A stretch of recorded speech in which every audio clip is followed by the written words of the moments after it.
Welcome back to Trash Panda Off-Road. Today we're going to put some bed liner on the floor of the little Samurai. This is where we've gotten so far. Got the seats out, got that side all stripped off of this rubber bed liner or whatever undercoating that the factory puts on here. A lot of guys say to use dry ice. I just used this. I saw this tip on the internet also. I just used the pointy side of a body hammer. Yes, it did leave some marks, but the seat goes there. So this is what I've been doing, just taking this thing and just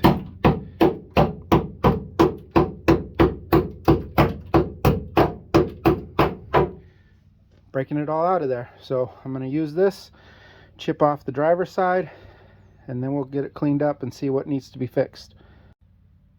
If you do decide to use the hammer method, safety glasses. You never know what direction those little pieces are going to come. And I got hit in the face one time, and then I decided, hey, I should probably put some safety glasses on. There it is. Now that all that's removed, you can see the little dimples that it left.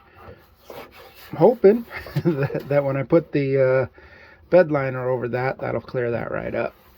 Still kind of dirty in here. I have to actually clean it out. But what I'm going to do next is try to sand away a lot of this rust.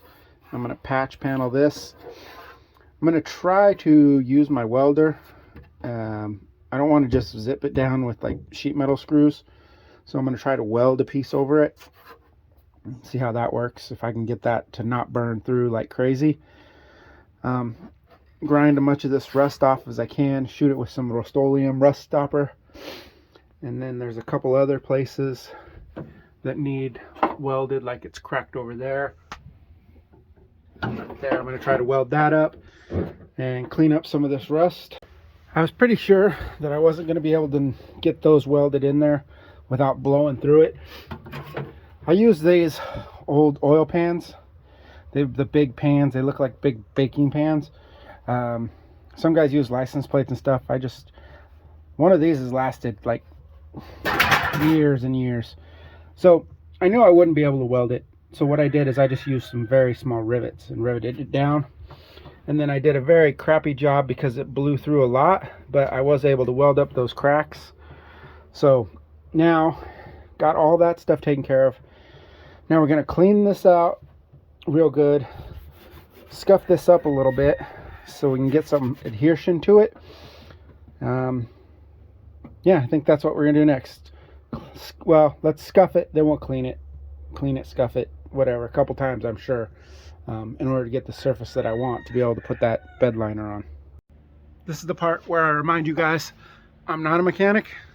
Your results may vary. To me, that's good enough. Boy, it looks worse on camera, but it's actually pretty clean. Now, the product we're going to use is another thing that your results may vary. So I picked this up, this bully liner. It was on clearance for $9 because it says requires a spray gun.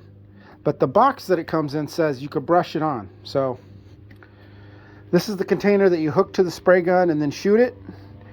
I'm just going to pour it in and spread it out with a paintbrush and see what happens. So again, your results may vary.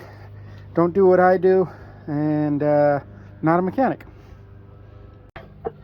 We're going to shake it up a little, and actually it even says right there, easy, roll, brush, or spray on. So put on a pair of gloves. You guys have seen my videos, you notice that it's not raining. Kind of a rarity, right? So you may be hearing some lawnmowers because everybody in the neighborhood is mowing their yard today. Well, alright, let's see how this stuff works. Geez Louise.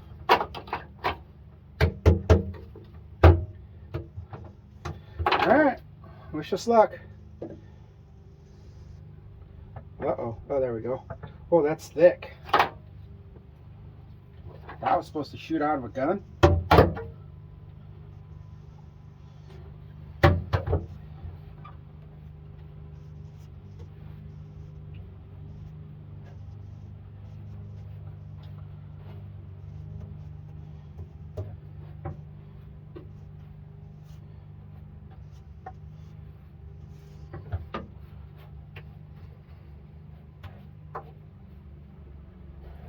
Alright, I'm going to turn the tape off and keep going, and you guys will see the final product.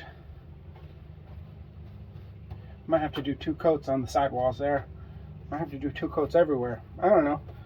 We're figuring it out. Seems to be working. I did 1 coat. You notice I didn't do the back section of the rig. Having some issues on that passenger side. I got to figure out how to patch. So for now, we're just doing the front half of the rig. And you can see that the first coat didn't turn out terrible. You can still see a lot of the white. But I'm going to let it sit for 45 minutes, half hour. I'm going to let it sit for half hour. Let's see. Yeah, I'm going to let it sit for half hour. And then I will do another coat. And then we'll see where we're at from there. I probably should have went up the wall there to the edge of the seat belt and over to where the body line is. So maybe I'll start there with the next coat. Alright, well, guess that's all to report for now. Not bad for 10 bucks.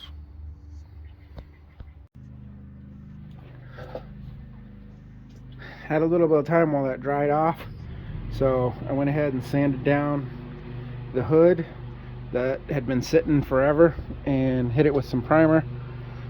Not perfect, but at least it's better than it was. Still not sure if I'm gonna use this hood on this rig or take that hood, because that hood there is the same color as those fenders, but I don't know what we're doing with this yet. So, but here it is, pretty much dry. I just did the fronts. I took those basically 2 liters of that brush on stuff. Wasn't bad. I think I'd do it again. There were some spots that need touched up. You could still, maybe you can see it over there, that rail, that kick panel there. I'm just gonna hit that with some spray on bed liner. I got some of that lying around forever, like Rust-Oleum spray on bed liner. So tomorrow, all these spots that are still white, like that one, maybe right there, I gotta dig those bolts out to rebolt the chair back in. Those seats are garbage. I gotta figure out a new set of seats for this thing. Portland Swap Meet's 2 weeks away, 1 week away. So hopefully there I'll be able to find some seats for that. And I guess that's about it for today. So thanks a lot for watching, guys. Hopefully you enjoyed the video. Got to see what it was like and how it's done, and hopefully you learned something from it. If you like Suzuki content, go ahead and hit the subscribe button if you haven't already. Eventually we're going to put a motor in that one. I miss that car.